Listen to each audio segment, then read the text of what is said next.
Salut, c'est Natacha. Aujourd'hui, je vous propose une évasion littéraire. Nous partons en Inde. J'ai choisi 3 livres que j'ai adorés pour vous faire partager mon amour de ce pays, pour vous faire voyager jusqu'au pays des Maharajas. Le premier livre dont j'ai envie de vous parler, c'est Compartiment pour dames de Annie Tanner. C'est l'histoire d'Akila, une femme d'une quarantaine d'années qui n'est ni mère ni même mariée, donc autant vous dire qu'elle est carrément hors norme pour la société indienne. Elle décide de prendre un train et de faire un long voyage jusque dans le sud de l'Inde. Elle va faire ce voyage dans un compartiment pour dames, car en effet, dans les trains indiens jusqu'à récemment, il y avait des compartiments exclusivement réservés aux femmes. C'est fort pratique pour être à l'abri des agressions, mais c'est aussi révélateur de la place de la femme dans la société indienne. Au cours de ce voyage, Akila va faire connaissance avec ses compagnes de compartiment, des femmes de tous âges, de toutes origines sociales, de toutes castes.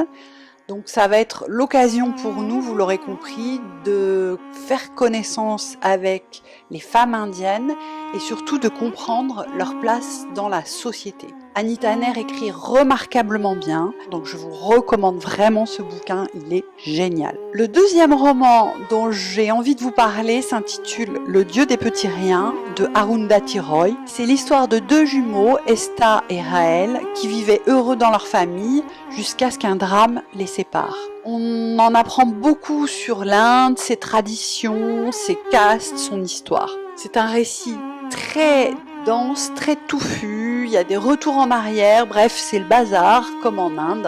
Je vous avoue qu'au début, il faut un peu s'accrocher pour ne pas se perdre. Mais j'ai trouvé qu'on sent vraiment l'âme de l'Inde dans ce livre. On a l'impression d'y être, je ne sais pas comment fait l'auteur, mais on sent les odeurs, on voit les couleurs, on a presque le goût des épices dans la bouche. Donc, si vous voulez voyager en Inde avec ce livre, vous serez servi. Le dernier livre dont j'ai envie de vous parler, c'est L'équilibre du monde de Rohinton Mistry. Ce roman, c'est du lourd à plus d'un titre. Tout d'abord parce que c'est un roman fleuve, presque 900 pages, et enfin parce que c'est quand même un roman assez dur, émotionnellement parlant.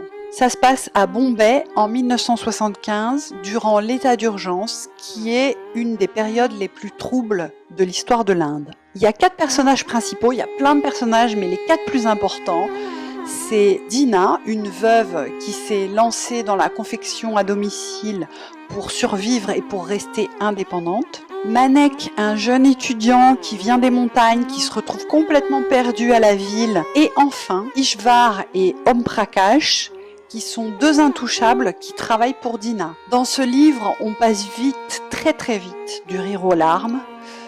J'ai trouvé que c'était donc assez difficile, mais c'est très beau, il y a des moments de bonheur, on sent que c'est fragile et que la vie des protagonistes peut basculer à tout moment, d'où le titre du livre. Si vous voulez comprendre l'Inde en profondeur, lisez ce livre, c'est vraiment très intéressant.